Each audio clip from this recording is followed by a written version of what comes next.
447 osnovnih šol v ponedeljek po poletnih počitnicah odpira svoja vrata. Na mizi učencev pa bodo tudi novosti, ki jih uvaja minister za šolstvo Jernej Pikalo. Tisti predmeti, ki so imeli prej pripono vzgoja, so sedaj seveda postali brez te pripone, torej samo šport, likovna umetnost in pa glasbena umetnost. Otroci 3. razredov osnovnih šol si po novem letu pred tablo ne bodo prislužili le opisnih ocen, pač pa številčno ocenjevanje.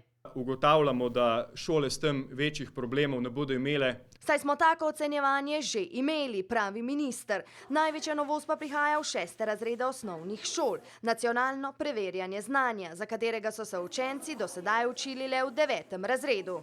Gre za predmete, kot so slovenščina, matematika in pa prvi tuj jezik. Ali bodo učenci že prihodnje leto morda v šolskih klopeh sedeli v uniformah, po zgledu nekaterih tujih držav pa je vsaj neuradno malo verjetno, bo pa minister imenovalo delovno skupino o smotrnosti uvedbe teh šolskih uniform, ampak seveda pripravila tudi vse strokovne podlage.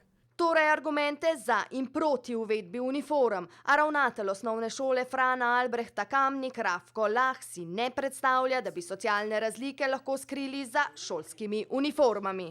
Težko si predstavljam, da bomo naše otroke z zornega kota, češ da bomo zakrili socialno razslojenost, oblekli v šolsko uniformo. Njegov oče in mati ali pa samo nekdo od njih pa se bo v šolo še vedno pripeljal z zelo dragim avtomobilom. Ja, vse se začne in konča pri denarju, tudi za uniforme. No, tega pa ima država premalo celo za učbeniški sklad.